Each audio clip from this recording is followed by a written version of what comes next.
Hello friends, my name is Stevie Cade and welcome to Film Trigger. So, Halloween Ends just came out. The ending to the Laurie Strode saga, according to them, we've been told that before. And this movie's gone through a couple script rewrites. Originally it was supposed to take place the same night as Halloween Kills. Then they rewrote the script and it was held 4 years later. Completely different concept, I think. Is that script change what this movie needed? Well, before we dive into all that, if you could, hit that like, thumbs up button, that subscribe button, and the little bell ding thing so you get notified every time I upload a new video. Without further ado, let's dive into my review for Halloween Ends. You came here to kill me, so do it. Alright, so if you watch my channel, you know that I'm not a huge Halloween fan, and actually my favorite Halloween movie is Rob Zombie's Halloween. Oh, I know, cancel me now, right? But this new trilogy was supposed to breathe life back into Halloween and also close out the Laurie Strode saga. But before we get ahead of ourselves, let's talk about what I like about this movie. Number one, the entire cast I thought did a wonderful job in this movie, at least for what they were given. Rowan Campbell as Corey goes through a major transformation in this movie, and I thought Rowan did a great job illustrating that transformation on screen. He was definitely a different character at the end of this movie than he was at the beginning of this movie, and I really appreciated his acting skills showcasing that transformation. And the same goes with Jamie Lee Curtis and Andy Matichak as well. I thought these lead performances were very well done. I don't have any complaints with the actors whatsoever. The characters, on the other hand, we'll talk about in a little bit. I just wanted to give credit where credit was due, and I think all the actors did a wonderful job in this film. You pretend like you moved on, but you're actually just obsessed with death. What are you gonna do when Michael comes back for you? Because he is coming. Another thing that I really like about this movie is the cinematography, which is an oddity because I like the cinematography, but it doesn't feel like a Halloween movie, you know, like a Michael Myers movie. It actually has this weird, almost dreamlike tone to it. It reminds me more of like a Nightmare on Elm Street sort of thing. I get that sort of fever dream vibe from the cinematography, and it's also coupled with the soundtrack to this movie, which I do enjoy. I thought the soundtrack was a very 90s callback to this kind of grungy, gothic, kind of pop music sort of thing. It gave me a very pleasant feeling that I wasn't expecting to get in this movie. So yes, kudos to the cinematography and the soundtrack to this film also. The slasher elements in this film I thought were very creative, very well done. I will say they toned it down a bit, like when it comes to, you know, the number of kills that there were compared to the two previous installments of the franchise. But all in all, the kills that we got were brutal, they were intense.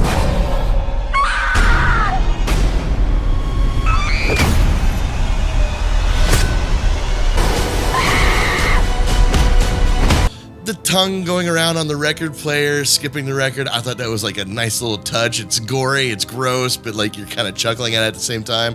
I enjoy those factors a lot, and I thought they did a really good job with that in this film. Now, the town of Haddonfield, I really like this concept. This is something that the new trilogy has been building up to, where the town of Haddonfield feels like it's its own character. There's a narrative in this film where Haddonfield kind of blames itself for what's going on because Michael Myers is out there somewhere, and now that fear is manifesting itself into scapegoating its own citizens and kind of casting them out, pointing their finger at them because the town needs a new boogeyman. So they're just gonna, oh, you're the new boogeyman. Oh, this is your fault. And they start pointing at each other. The town becomes toxic, which begs the question, is Haddonfield the new boogeyman? Is Haddonfield responsible for scapegoating its own individuals into madness? I mean, the character Corey's story arc really says so. The way Laurie Strode is treated in this movie also says that. Who's the real antagonist in this film but the town itself? And I really enjoy that aspect. Speaking of the character Corey, I thought his development in this movie was very well done. Well, let me rephrase this. I thought there was just a great deal of development for him. He's definitely not the same person at the end of this movie as he is at the beginning. And you see that transformation. And as I said before, the actor who played him did a really good job portraying that development. But also the movie just did a good job describing why he's turning into the way he turns into this film. Now, there were a couple of tropes that rush the development along, and a few issues that I have with that, which we'll talk about later. But overall, I thought the development of that character was a solid development, and it made sense for what they were going for. And it plays into Haddonfield being the toxic city that it is. Haddonfield turned its back on Corey because of an incident that was out of his control. They needed a new boogeyman to blame, and now Corey was that new person. The city is why he turns to evil for help. I mean, this is the same concept that was in Halloween Kills. The city turned on itself and was responsible for killing an innocent man at the end of the movie because they thought it was Michael Myers.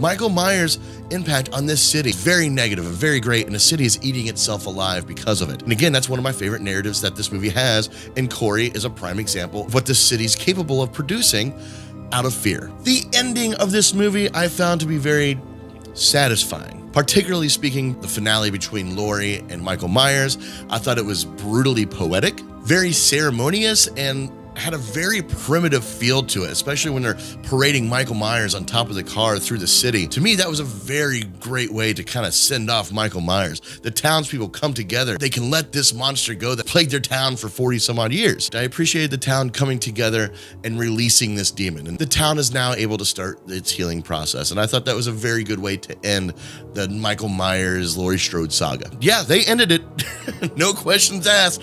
Period, exclamation point, close the book, ding dong, the witch is dead. Michael Myers is not coming back. We saw this guy get grounded up in the hamburger. I loved it. I loved every second of it. Again, just a very satisfying ending.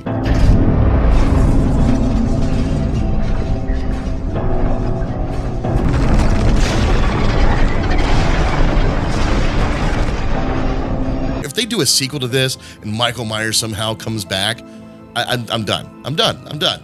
Which they tried to hint at a little bit in this film. Evil doesn't die, it just changes shape. Okay.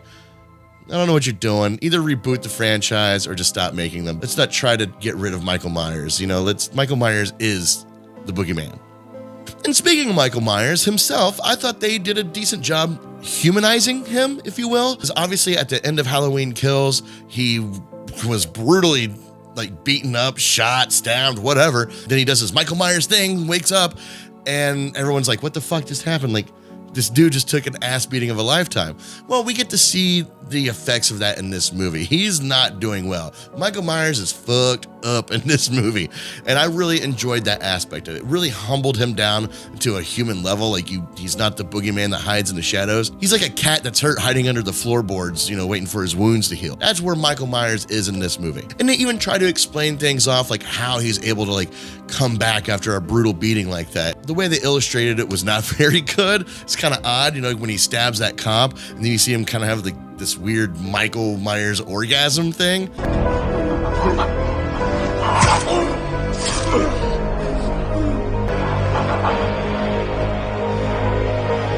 That's a thing. Now I know what that looks like.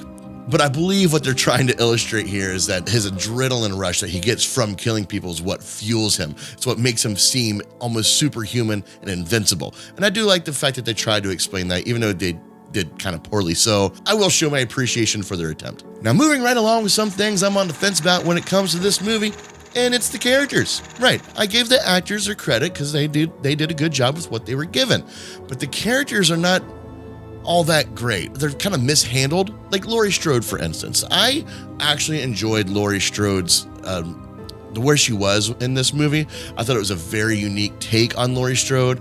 The townspeople kind of blame her for everything. She's trying her best to play this perfect grandmother for her granddaughter Alverson, who lost her parents.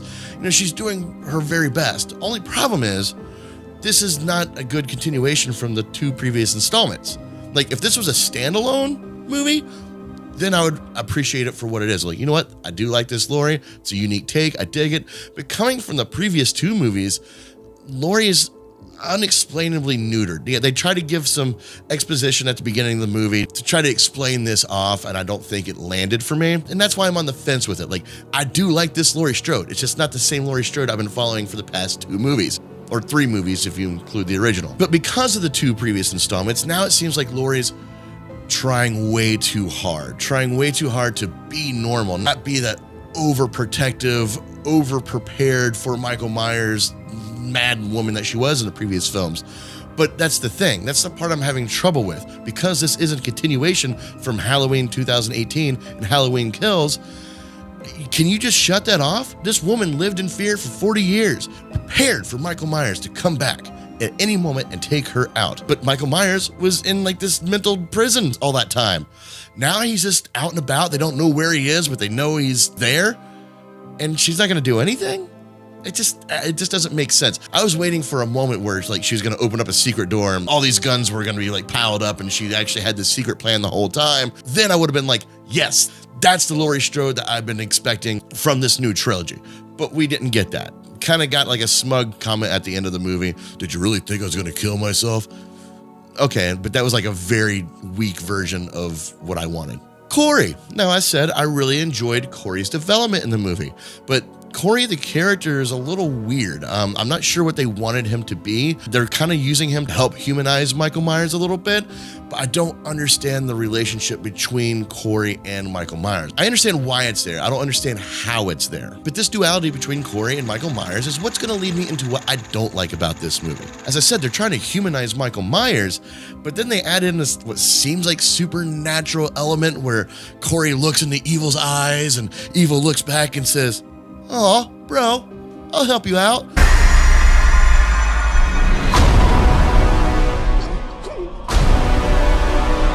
Did they like see into each other's soul? What happened there?